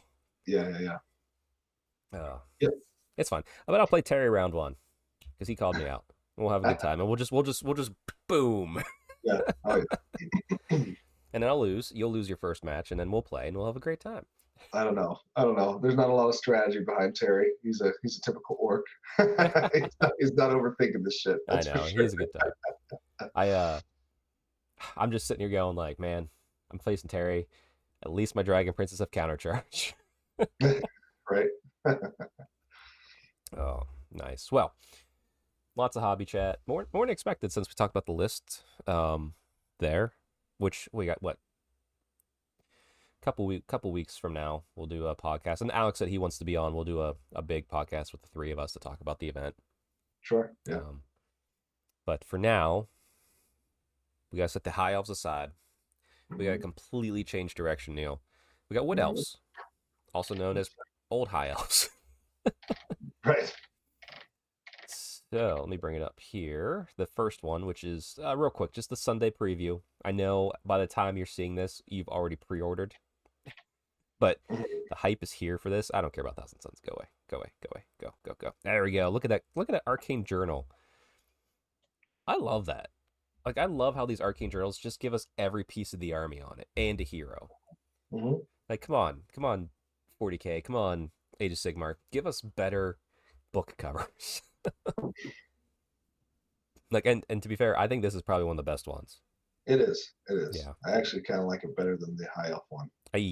Personally. Yeah, I like the blues, like especially on that Wild Rider, because like I've painted, and then even like Orion, like I painted some of my spears blue in the army too, and it's just like, ooh, I did it right. I didn't think I was doing it right. Yeah, gorgeous. Plus, also, how many times do you get an elk on a cover of a Warhammer book? Come on. Oh, actually, Lord Aslan's back there too. You can see him. I didn't realize that.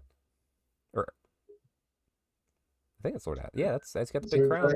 Yeah, he's got the huge crown. He's right in front of the second Wild Rider in the background. Also, there's a mage. Yeah, this is good cover. This is like a hero cover. That's awesome. All right, so we're taking up arms. 48-page supplement, which is that average? Is that big? I don't think that's big. I think Yeah. that's pretty average. Okay. Yeah. All right. Oh, look, Arloth, Lord of Taliesin, not Lord Aslan. Sorry, it's a different elf character. Um, but just to see, they're releasing the battalion here as well as the book. And I have to say, and I think it's probably because the Wood Elf core is just some of the best core right now. Like as far as like a core unit, I like this box a lot. Like holy crap! If you're starting Wood Elves, buy this battalion box. Yeah. Yeah, it looks really good. It's a lot of beef. And this is actually one that you could possibly buy two of. Yeah, you're right. Possibly. Yeah, you would have more archers than you need, but you can kit bash Yeah, them to be other things pretty easily. sure. And then you get like, you can mess with how many cavalry you're using and all that kind of stuff. So Yeah, I haven't played with those cav. I don't know if they're any good at all, but they look cool. That's for damn sure. yeah. Wild Riders, from what I know, they're similar roles, Dragon Princes, but not as tough. But they do a little bit more because the deer hurt too. Sisters of the Thorn, they were a menace, I think, for a while because they were casting the multiple fire fire pillars out there. So a Yeah. couple small units of them is good. I'd It's probably a tempting army just from the fact that it's just so fragile. And while that sounds like it'd be a detriment, and it is, um, I just I don't know. It sounds like a challenge, and like I wouldn't mind to seeing how like could I do it?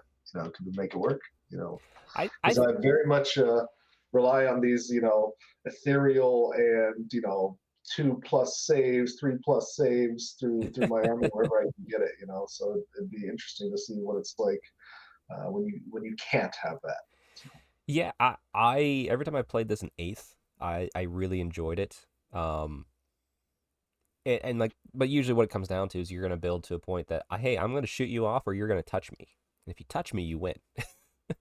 Yeah. It's just like a game of Mm. tag, Right. Right. but also like looking through this, let's see.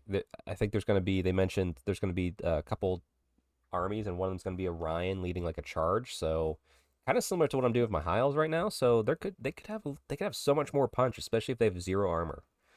Um, I think a lot of them are probably gonna have like a 6-up ward naturally too. I bet, but Yeah. Well, one would hope. yeah, great. 15 archers. Your choice of the Spear Boy core, the Rangers, which I love the Rangers. You can do 10 of them, whatever, and then yeah, both cav options, great.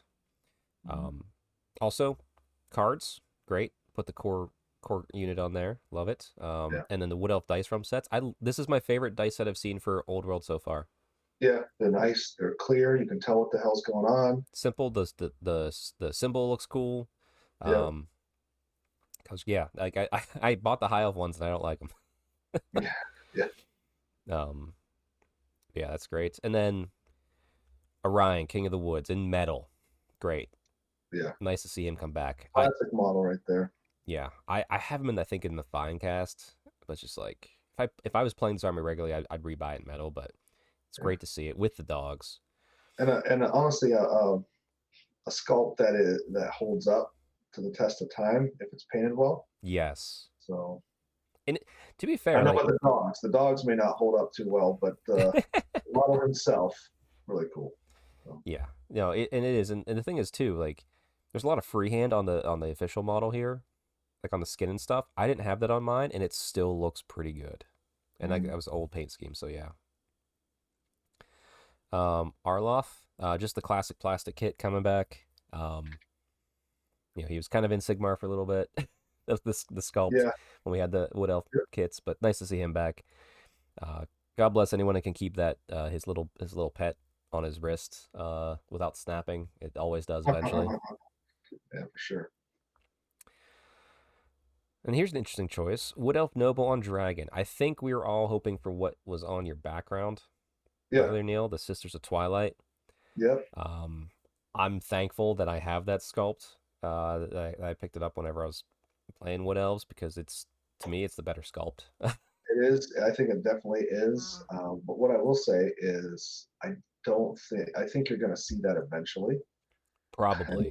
it's printing money. So I don't mind seeing this guy coming back. Yeah. So sure, You know, your classic Serpentine S dragon. He's a cool dragon. It's all head for some reason. Yeah. You know, like Hands and head. you try to imagine that guy swallowing anything and it's getting stuck in his throat, right? Yeah. This guy, Nice. needs an operation to expand his esophagus. I don't know what that's called, but he's gonna have a hard time eating anything. I think what is neat though with this, now this would be no matter what they did, whatever dragon they brought back, but I like that we have the new high elf dragon that just came back. Obviously, there's a new dark elf dragon, and GW won't recognize it in this game. And then there's this one that has old S curly type. So there's 3 distinct dragons for these armies now. Yeah. And I never really realized that till now, but that's really cool. Yeah. So if they ever redid a wood elf dragon, I hope it looks more like this. Yeah. I hope that the banner that's hanging off is actually a banner and not just like hey, you can make your own banner and stick it on here, because that's what a lot of the old models were. It's just so like, no. So here's what it says: the returning kit is a metal dragon with plastic wings. Comes with 6 paper banners you can use to decorate your cavalry spear or banner pole. So it's the old papers in the box. yeah. God bless. I know. I have so many of the old high elf ones, and I'm like, I never do them. I should do it just for lols. Mm-hmm. Yeah, that's a lot of. I painted some paper banners in my day, and yeah, they didn't look awesome. Well, these ones are printed. They're printed, so. Oh, they are printed. Yeah, it's okay. printed. That you don't have. Yeah, like it's the official ones printed. You don't have to paint now. Oh, that's fine then. Now I had when I got the orc shaman on wyvern, the old metal model. Yeah. That did come with the banners as well, but then you're supposed to take, they're like stickers, right? And you're supposed to wrap them around the banner and then get them perfectly lined up. Right, and every time I try to do it, I messed it up, and I'm like, screw this! I just took them off. Well, you feel like they were ruined by the time so you better get it right on the first try, or otherwise or close enough that you trim it and it still looks normal. yeah. That's fine. We'll get. Oh, hey, good luck with elf players. But more important than that, we have the coolest model in many ranges. This guy right here, the two-handed sword pointing down. Two-handed sword guy. I painted this guy before. It is awesome. It is a super fun paint up. The pose. I mean, this guy's Captain Morgan in it. Like, on his tactical route. Yep. And I don't know what that little goblin thing is under there, but who cares? And outside of that, like, it's a badass looking model. Yeah, I love that the wood elves just have like those little spirits just following them around. Mm-hmm. I have him, but he's fine cast, and I love these other 2. So I might have picked these 2 up whenever you've heard this, because I like the guy with the huge horns. The lady's pretty cool. Mm-hmm. We'll see, and then just the coolest mages. I have one of these. I have the girl with both her arms out. But that dude is so classic there, with the cloak just flying up. Mm-hmm. And I've never seen this other one on the far left here, like with the root on the foot. I haven't seen that one either. That must be a very old one. Yeah, it looks good though. Still stands up. But these are great models. Yeah, great mages. I love. I'm not huge into the guy on the left middle. I don't love that one. He's a classic, but yeah, he's probably the weakest one for me too. And but the 2 ladies over here, really cool looking, especially the one on the far right. Yeah, and to be fair, the two ladies on the right, like, hey, especially this one on the far right, you can't find a Lariel anymore. You need a Lariel for your old 8th edition army. Boom, buy that one. Mm-hmm. Yeah, there it is. Like, yeah, these are good. Like little teal going on that. Mm-hmm. I said, yeah, these are good high elf mages too if you need. Mm-hmm. Now some chunky boys. The Lords on Horse and Stag. I managed to actually within the past couple of years get the Lord on Stag metal. Ooh, I'm glad it was pre-built. Yeah. Look at this guy's spear on the stag. It is hilarious. Mm-hmm. Yeah. It looks like like something you'd find in an Indian burial ground, kind of like just have some kind of some kind of stone. I know. But he's just like, shoot, I broke it the night before partying. Like, you can tell how old this model is just based on like both the guys, like how small the sword is on that guy to the back of the horse, and the spear on this other guy. Yeah, not the most epic looking weapons, which is kind of, in my opinion, what Warhammer's famous for, is just like weapons that you couldn't actually pick up. Right. Well, to be fair, that stag's as big as a moose, so Right. that's Yeah, the epic thing in this one yeah, is. exactly. That's true. But yeah, And then yeah. I've been tempted. Nice little eagle rider, mage looking guy Mhm. here. Yeah. Pretty sick, pretty sick. Yep. I don't know if I have it in me to build another metal eagle at the moment, but I'm glad he's coming back. Because Hmm. actually, what I did with my metal eagle from uh, high elf range, I did the little trick, which I've done often because when you're younger and don't have money to buy extra phoenixes and stuff, I would just Yeah. take the foot character and put it on the base, so it's not actually mounted. So I Hmm. did the same thing. I took an extra just normal lord model that I had because I had so many, put it on the base of the eagle because I could run it with or without the lord, and everyone's gonna be like, okay, cool. Yeah. Yeah. Little hack for you guys out there. Mhm. And then the Hawk Rider mage coming back, which we're gonna see a little bit more of this. Like I have not that guy, but I have one of these. Boy, are they derpy. Yeah. But God bless them if you like it. Hmm. And then another one that's tempting for me, Drycha in metal, because I have her in Finecast. Yeah. It's at least they're acknowledging that these things exist, Yeah. which is Well, nice. hey, they got rid of this one in Sigmar. They can sell it now. Let's see, then returning plastics, obviously the Glade Guard, your Wildwood Rangers, the Spearman. I'm drawing a blank on the Spearman. Sorry, everybody out there. Eternal Guard, maybe I Eternal think Guard, they were. Glade. Yes, Eternal Guard. You're right. You're right. Glade Riders, which I love those kits. Those are some of my favorite horses in the game. Mhm. And of course, the Wild Riders and Sisters of the Thorn. And then we also have the not Wildwood Rangers. I have to actually read it. Hold on. What are they called? I don't even know what those. War Dancers. Oh, the War Dancers. Yeah, Yes. the sort of You know, yeah, they're the witch elves, but they can do different dances and have different buffs in combat. Like you don't get rank bonuses. Like I don't know about this is 8th edition. You don't get rank bonuses, or we have an extra ward, or we do extra attacks or something, or fun these stuff like that. guys, yeah, these guys. I wonder how they play the game because they seem to be like dwarf slayers. Like I hope they get the rules better than the dwarf slayers, because like okay, so there's this army that it's kind of like a hit and run thing. Yeah. So here's a very expensive unit of combat guys that probably die to a stiff breeze. Here's to hoping that the rules are right, because if they're not, Yes. no, you're not going to see them, which is unfortunate because War Dancers are classic. Yeah. For, Like I said, 8th edition, I never found a need to run more than 10. But I was able to, with their various buffs, hold up pretty big units with less points in these. So yeah, I hope the rules are right on them. That's for sure.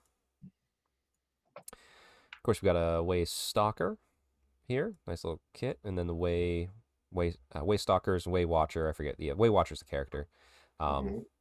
Very classic. These things I've painted, not actually. Yeah, I painted all these sculpts except for the one on the far right. Didn't have her for some reason.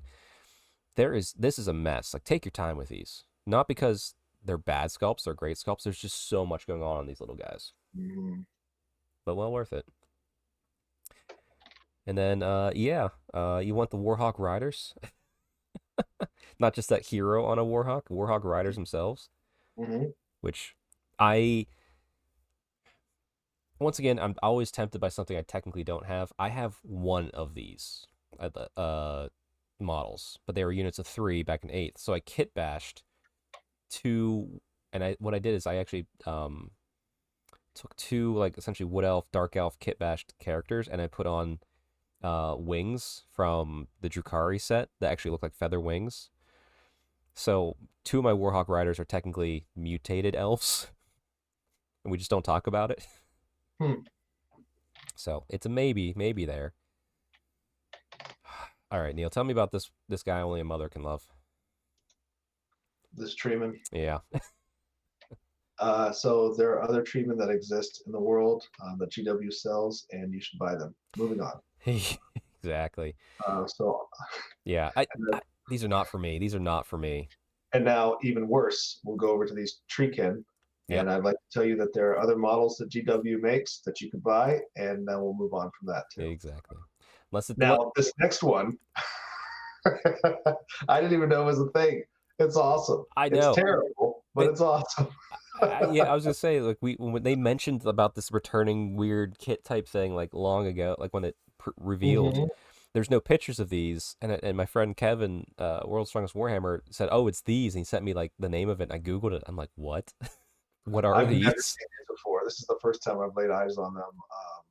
I think it's awesome. Yeah, I think it's also terrible. they are the word. That's the flattest bear I've ever seen. Uh-huh. The cats look okay. You got a bear on a what appears to be a It 25 looks, millimeter by yeah, 60 millimeter base, which is hilarious to me. It's the same thing a dog is on. When the dog is honestly almost as big, and yep. so I think this is a really cool unit. Me personally, if I was going to run it, I would probably find some sort of STL out there that might do this job a little bit better. But that's just me. Uh, I'm glad it exists. It's corny and fun. I So Part of me hopes that this unit is just redonkulous. yeah, Like, I hope right. it's way too good. See Everyone's it like, I have to everywhere. buy it or kit bash it. I say Oh my god. it's fun. This if I had nothing else going on, like I wasn't working on High Elves right now, I'd buy this kit to paint up just for the funness of it. Well, it actually looks too like the paint jobs on these things look like they handed these to like the painters and they're like, Good luck. um, Good luck. yeah, I don't. Yeah. And they gave it their best shot, you know. Yeah. Um, I Listen, yeah, it's such an old kit, but I love how silly it is. Like, I'm not dunking on it at all. Like, yeah, I could see myself buying this kit at some point in the future. God bless you. I say I gotta have nothing else to do though. I gotta tell you that. Yeah. Um. Oh, also, we're getting the High Elf Lore Master coming out and the Silver Helm. So finally, I think all the High Elf range for the standard stuff is officially out now. We're just waiting on that made to order. Don't forget about your arcane frogs. Oh, you're right. Arcane Frogs. I forgot. I'm pre-ordering them or have pre-ordered them by the time you listen to this. I'm gonna buy a set of Arcane frogs, frogs. and I'm gonna play that lore spell and probably spend 3 games never getting that spell off and be like, guys, I have the frogs. Let me do it. But the time you get to frog somebody, you're gonna be pretty happy with yourself. Exactly. Yes, I'll be picking up those frogs. So Neil, as a, how do you feel about this Wood Elf release? It's good. I don't know. You guys know what my opinion is on this whole like schism and GW and like where are the dryads? Why aren't they in this? Uh, and I get it. They're an Age of Sigmar. I don't care. I think it's dumb. Yep. So dumb. So your dryads are an Age of Sigmar. They exist. For all you guys who may not know this, all three of you, um, Welcome, new go folks. buy, yeah, go buy those for the tens of people who don't know already. They're a better treatment out there. You know, if this thing scratches your nostalgia itch, by all means, Yes. um, you know, but yeah, a lot better options, and the newer ones too. You can do all sorts of fun things with like the branches and stuff, and putting flowers and leaves and everything else on them.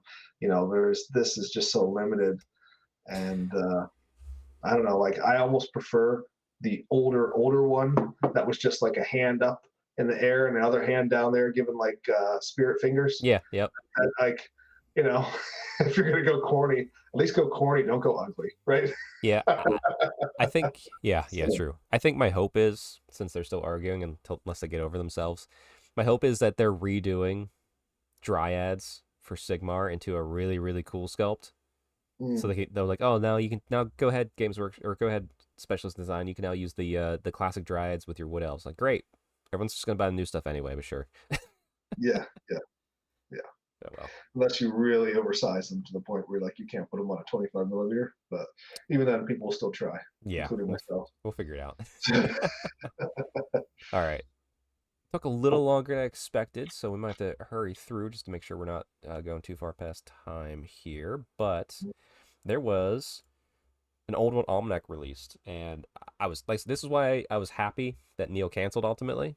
One, because he took time and he got his stuff done, but two, they released this on Friday, which means I would have had to do a video yesterday or today myself and I haven't done a solo video in a while, so now we get to talk about the Old World Almanac.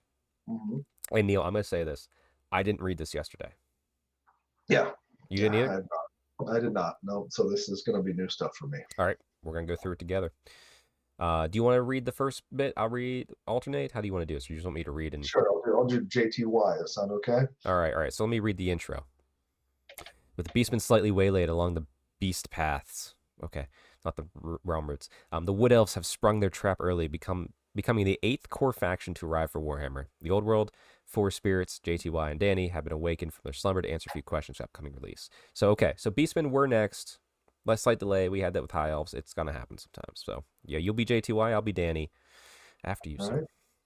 Right. JTY, the tale we tell in Arcane Journal Wood Elves, falls directly on from the Beastman Journal that will be coming out any minute now.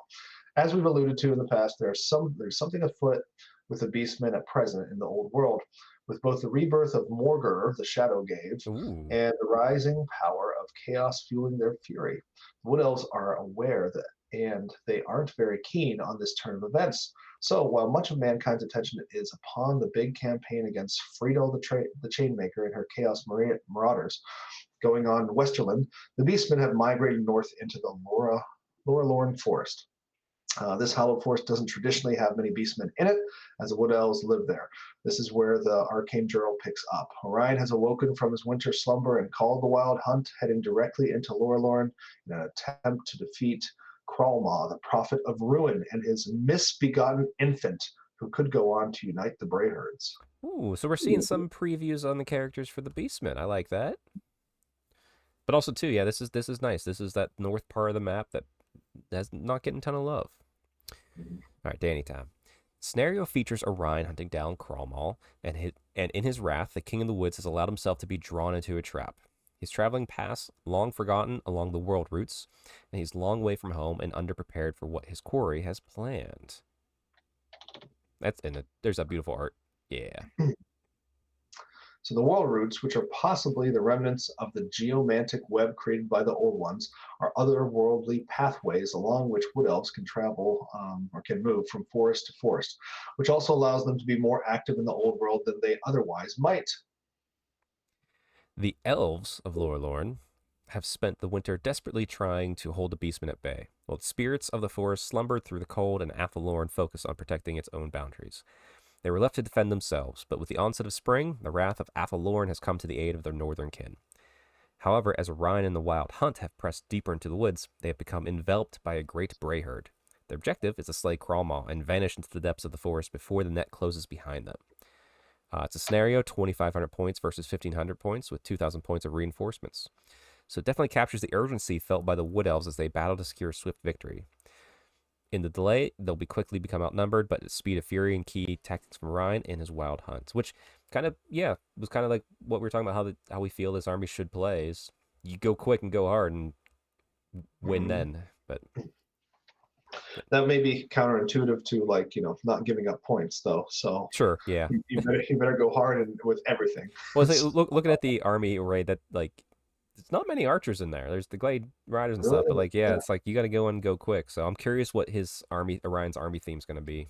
Yeah, it'll seem like that's probably going to be the combat-y army, right? Yeah, so which is cool. A Wood Elf combat army, that's going to be. Mm-hmm. So this is an instance in which the good guys might struggle for supremacy, where the forces of chaos can come out victorious if the Wood Elves don't secure victory quickly. The story certainly ties into the ongoing war in Westerland. After all, Lorelorn Forest is right there, and it leads into the imminent arrival of Cathay. I'm sorry, what? Mm-hmm. I'm sorry, what? We're getting Cathay sooner than expected? I need to get these High Elves done, Neil. If you remember, I predicted these guys wouldn't be around for a while, and I said maybe end of the into the November-ish, yeah. So this I may be wrong. We'll see. I would say it's. I mean, I wonder if it'd be weird if Cathay came out before the Beastmen, but no, not a chance. Not a well, chance. I mean, the only reason it would is be delays, not because of anything else. But and I'm surprised it's delayed anyway, because these guys were in Age of Sigmar up until not long ago. Yeah, the models are still printed. You just got to change boxes. Right. All right. There is a narrative weaved throughout the Arcane Journals. Some are more critical to the wider plot than others, but this is a series of connected events which transpire over a short span of years. They are the beginning of the war, brewing in Bretonia, at the same time as the northern reaches the Empire are invaded. And while that's going on, Cetra is pushing through the border princes. Could all be connected? Oh, probably. All right. We've set up the big beats of the story we plan to tell across the first 9 arcane journals. There have been a couple outliers. The dwarf one tells a standalone story as an example of what the dwarves are up to at this era, while the Empire book shows us how different the Empire is. As Danny says, Cetra's invasion to the far southeast is a big deal, as is the Chainmaker's fiefdom in the northwest. It nicely sets up the arrival of warriors from Grand Cathay, which is not a total surprise to the residents of the Old World, as there are often ships from Grand Cathay docked in Marienburg, for instance. Just dropping the tidbit. Yeah, like, oh no, Cathay, it's normal. Yeah. Okay. Yeah, well, Great. Yeah, normal for you maybe. how does a ship from Cathay get to Marienburg?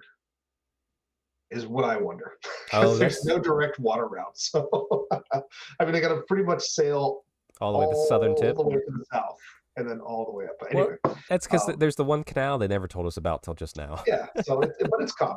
It's common. It's normal. It's about to be common. Yeah. All right. Yeah. The unusual part of the fact is that they're about to become warships filled with warriors rather than merchant vessels carrying traders. All right.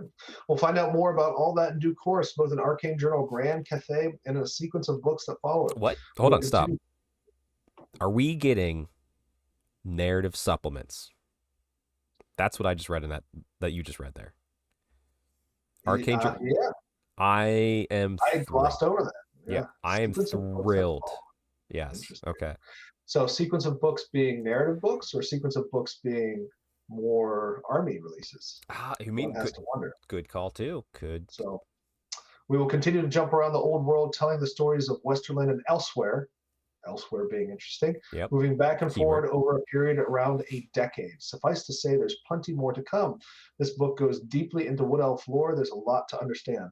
Why are they so different from their seafaring elven kin that dwell in distant Ulthuan? Why do they live in the forest on the mainland? And how do their gods walk among them? They're definitely good guys. You can talk about the gray areas all you like. It's true that they're cruel and capricious, and that they only care about protecting their forest realm. But the bottom line is that they are enemies of chaos and of destructive forces like orcs and goblins. They're very similar to how you might remember them from Warhammer Fantasy battles. Ryan infamously cross a lot of the time as he's woken up in a real mood. With the return of Shadowgave and the destruction wrought in the winter, when he's been unable to defend his realm, he's particularly incensed. Rather than waiting for midsummer, the height of his power, he's sounded the horn and raced off the wild hunt right at the break of spring. Such impetuosity, yes, thank you. my tongue was like, no. Impetuosity could be considered a folly. Orion's Wild Hunt is the first of 2 armies of infamy you can call a wild hunt without Orion, but why would you want to? That key, yeah, why would you want to? The idea is to nominate a prize target as offering to Kurnos, earning extra victory points for killing it. It's a very different Wood Elf army, so you don't sit back at the board firing arrows. You pack in cavalry, run at the enemy, and bring them down. It still has the Wood Elf fragility, of course. If you can pin them and hit them back, they may struggle to win a war of attrition. The host of Talsin is the opposite of the Wild Hunt.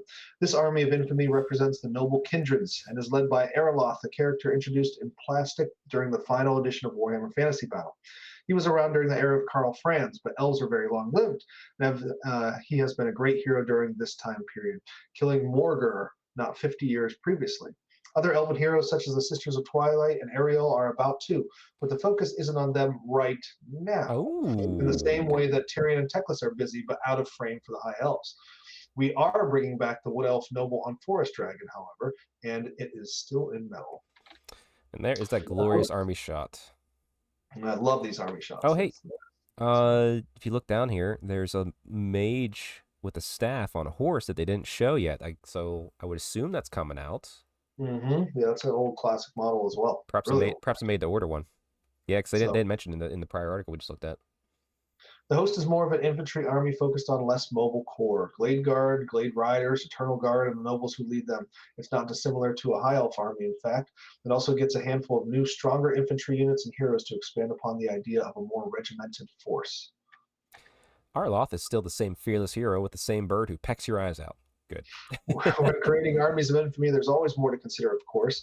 The woodland spirits aspect is definitely still on our minds. That's good. Mm-hmm. And a war dancer wild trope would make for a brilliant list too. Perhaps in a future arcane journal, which Okay. hints at the fact that we will be getting multiple journals for the same armies, which is awesome. Yeah. We wanted to give each of these 9 core factions a grand army, bringing back classic Warhammer armies and miniatures, and to accompany each with a couple of armies of infamy, permitting them to fight in different ways. As we move forward, we will continue working on this model. After Grand Cathay, we have another interesting arcane journal planned, which redacted. So that means it's something that they haven't announced yet. So are we possibly getting? I come back to us here for a quick second here. Let's hot take. Whoop, that's the wrong thing. Hide that. There we go. If you had to guess, out of what we know, what do you think that redacted arcane journal might be? I want to say it's going to be more new armies, but I think that's probably like, the temptation is to say Kaislav, but Yeah. I think that might be too early for that. I think you're going to see maybe new armies on the same time scale as what you might see them in like Age of Sigmar, where maybe you get one a year. I don't think it's going to be that. I think you're either going to get, and I hope this isn't the case, because I think it's too early to start giving second arcane journals to the already released core factions. So I hope that does not happen. That could be what they're talking about here, with possibly doing the woodland side of the elves. But the hope is, okay, so I'm just going to give a hope here. Okay. The hope is that we start to bring the legacy factions back in. I'm with you 100%. Everything you just said, I'm in complete agreement with. I think it's too soon for Kislev.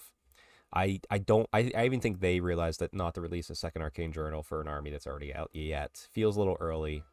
I have 2 in mind because I'm with you. I think there's one I'm leaning towards more for because of the internal power struggle going on between the sculpts, and the other one just makes more sense. But also might make sense later down the road. So, do you want to give your possible prediction for the Renegade army it could be, or do you want me to go first? I'll go first. Dark Elves. Okay. Can I ask why? Because I agree with you.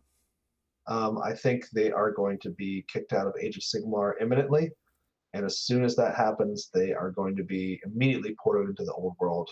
I can't see a reason why that wouldn't happen. Also, their legacy, not army book or whatever you want to call it, seems pretty well put together, and but obviously some holes in it needs updated. But I think they have too many models. It's too easy of a reach to just package those up differently, and all of a sudden you've got another old world army ready to go.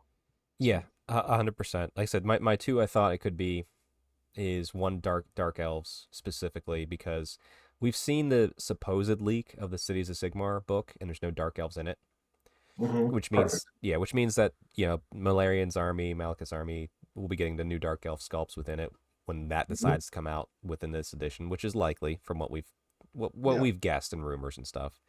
And it come over, and then the only thing that is still in Sigmar would be witch elves, the cauldrons. I'm looking at my army right now. The warlocks, the riders, dark riders, and there are unfortunately plenty of older metal witch elf sculpts out there. However, again, there are sculpts that you could buy from Age of Sigmar line that you could replace those with. But they could easily just start putting out the metal witch elves and say, hey, you can buy these, and everybody will just buy the plastic sculpts. Yeah, and then same thing. They could put out the old cauldron. They could do all the old stuff. I think the only thing there's old Dark Riders, but there's not old Doomfire Warlocks. But also the Doomfire Warlocks are the one thing I keep seeing like in the Daughter's Kane army. Like ever since they came out, we're like, why are these here? Yeah. So, but we're gonna go a little bit deeper on this real quick. I don't think they're gonna make new Witch Elf sculpts yet, but they could. They could out of the blue and be like, boom, here you go. Like Mhm.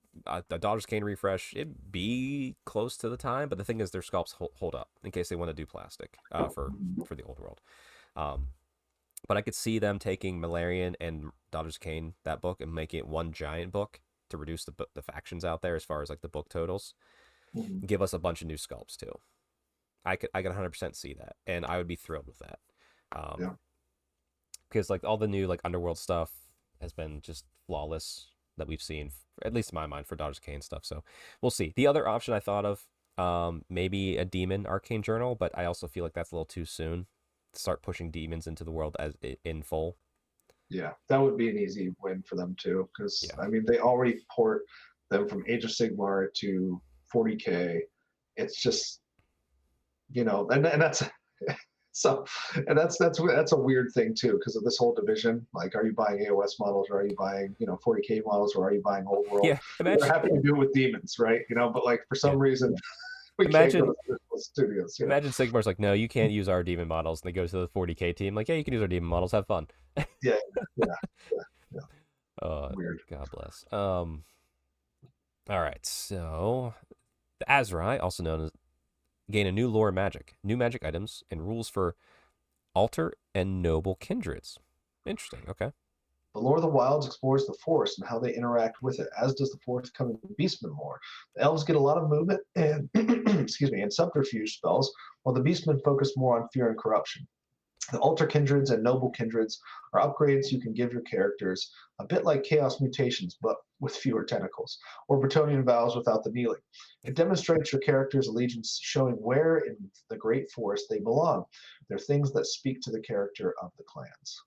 For most people, these will be invisible upgrades, but they're opportunities for those who want to spend time kit bashing and experimenting with paint schemes. We want to walk, whenever we walk around tournament, we see armies which have been lovingly modeled to capture little details.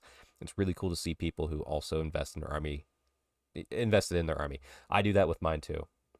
Like, I've seen people put out Tracy and Hunters right now, and it's just white lines. I'm like, no. I put bows and quivers on mine. Like, that's a little thing, but you got to. Yeah. So we brought back the Beast Packs back. So we brought the Beast Packs back, which are pretty venerable miniatures dating back to 1987. I was one. That's crazy. I was 6. All right. Yeah. I had not even dreamed of Warhammer Fantasy in those days. I don't think I was dreaming yet. Rob went looking for them. I think he turned the mold room manager gray. They're here to provide a different flavor of Wood Elf, something that got forgotten about as the editions went on. You get every classic in one box, but the rules let you theme the units, and players who want to field such classic miniatures won't be disappointed by their profiles. That's pretty cool. So they're like, hey, Yeah. these things are going to be badass. Yeah. That's good. So we didn't do all this work for nothing. That's really cool. That's awesome. So that actually makes me want to, might make me want to purchase the older models. Yeah, exactly. Just be like, hey, here's this 30-some-year-old model kit that's gonna wipe half your army. Okay, let's go. That's almost 1985, right? So that is, 15, 40-year-old models, almost 30. Oh God, yeah. 8-year-old models. Let's not talk about how old we are now. All right, thanks, guys. We'll return and talk about Beastmen shortly. Big things are afoot in the old world. I'm not going to read too heavily into that. Big things are afoot. I assume we're not getting a Giants army. I think they're just talking like the royal big. Nice. Yeah, Wood Elves coming out fast. Things are picking up. Obviously, I think we're going to see.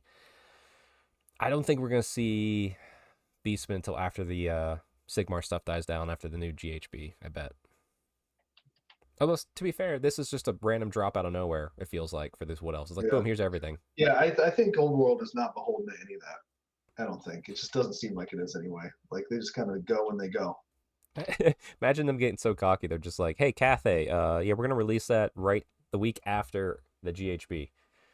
Mm-hmm. just to prove a point. Also, one thing I did notice too, and I think it's because of the sculpts being so old and so many metal, there doesn't seem to be any kit bashed units in this Arcane Journal that they've mentioned. That's true. I mean, they could easily do something like finding really old shit, which is also cool. Yeah, so. Exactly. I mean, they could do something like, we just had there's the slightly better White Lion guard now or whatever it's called. They could do something Right. like that, but like, yeah, I don't think it's gonna be much kit Well, bashing. they did mention up here when they're talking about how it's like more like similar to a high elf army. So it gets a handful of new, stronger infantry units and heroes to expand Oh, okay. more idea of a regiment force. So I think you're going to see a little bit of a boost to their hitting power. So in some units, so you might Gotcha. see like an elite version of X or Y. So Okay, that's fair. Yeah, then that's fine. Something cool, but neat. Yeah, Wood Elves. By the time you're listening to this, because this is out on a Monday, we've all pre-ordered our Wood Elves, so I hope you all got what you wanted. mhm. Once that book comes in, well, after that book comes in, we will do our little review episode as usual. But it's gonna be odd for the next couple weeks. Next week will be I don't know what the topic's gonna be, and the week after we're gonna be at a old world event, so we might not be able to get our recording in that week. But the week after, obviously, we'll be talking about the old world event. So we'll figure it out as we go. But yeah, there'll be a Wood Elf review in the future. Awesome. Cool. After we've read the book. Yes. Cool. Well, Neil, any final thoughts here? I know we gotta wrap it up so we can get about our days here. No, I can't wait to read the rules up on these guys. I've always been Wood Elf curious. So what'll probably happen is I'll be like, well, we're gonna get an army of these guys now. Yep. So Just print them up. Let's go. yeah. Perfect. Yeah, I'm excited. Any elf is a good elf in my mind, and I can't wait to read it because, like, yeah, they were fun to play when I played them back in 8th edition. I hope they're still fun now. Curious how the combat version is gonna work, but yeah, we'll see when we see. Absolutely. Cool. All right, buddy. We'll see you next week. So I haven't said this in a while. Stay Stormcast strong. There you go.